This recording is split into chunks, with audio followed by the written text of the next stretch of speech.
What's up YouTube? Welcome back to another video. This is Tess the Fifth, and today's video is going to be a recap on chapter 10 of Yakuza Like a Dragon. Now, unfortunately, due to problems with my video editing hard drive, I do not have my original file for chapter 10. However, I still want there to be some kind of video recapping chapter 10 until I possibly get this hard drive fixed and could potentially in the future upload my own version of chapter 10. But without further ado, I'm going to go ahead and get into this summary of what all happened in chapter 10. Ichi and the gang returns to the homeless camp with a captured Ogasawara. Relieved at Namba reuniting with his brother, which ensured his brother's safety, Ichi and the gang then turned to interrogating Ogasawara for more information as to Ryo Aoki's rise to power, as well as Ryo Aoki's true identity.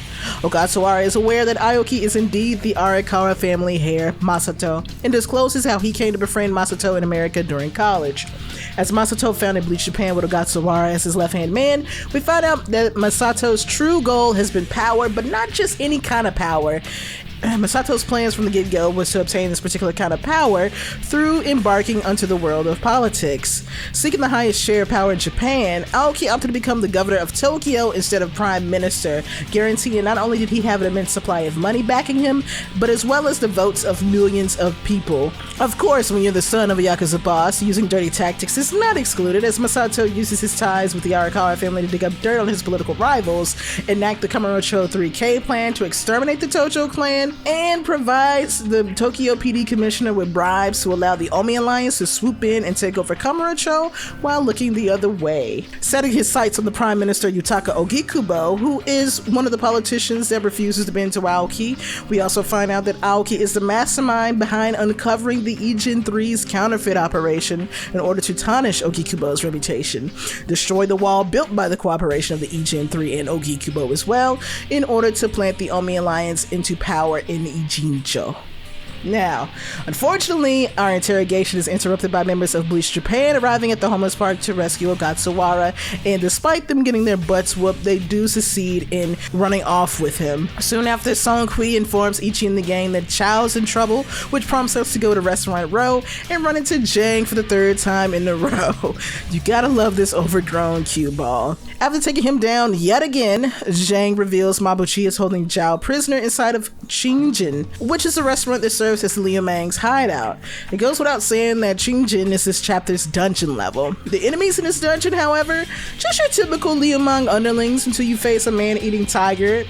And from there it becomes bosses galore with facing the Liu Mang backstabber himself, and quickly after his defeat, you get into a rematch with Ishioda. At least there is a payoff to surviving this boss gulag by having 3 revelations. The first revelation being that Zhao's rescuer is a very familiar face to Ichi and to us as well, if thanks to Zhao, Ichiban gets a brief reunion with Mitsuo, who was still a part of the Arakawa family despite them being in the Omi Alliance. However, Mitsuo warns Ichi that despite Ichi's banishment, Arakawa is planning something big and he's gonna need a lot more allies on his side. The second revelation in this chapter is the leader of the homeless camp revealing to Ichi that occasionally the Arakawa family actually pays them to dispose bodies on their behalf. If the person is alive, they are given medical attention and set free under the presumption of being dead. And the third revelation is presented to us by Hoshino himself. He is the murderer of Arakawa's father. He also reveals that Arakawa himself eventually finds out that he is the one who killed his father, and despite actually wanting revenge on Hoshino, actually respects the fact that Hoshino was willing to meet him face to face, and to show gratitude towards Arakawa's mercy to not retaliate and seek revenge for his father. Hoshino gives Arakawa with a defective bill, meaning Hoshino exposed the secret of the Ijin 3's counterfeit operation to Arakawa decades ago. That counterfeit bill also happens to look like the one stuffed in Ichi's suit pocket, doesn't it?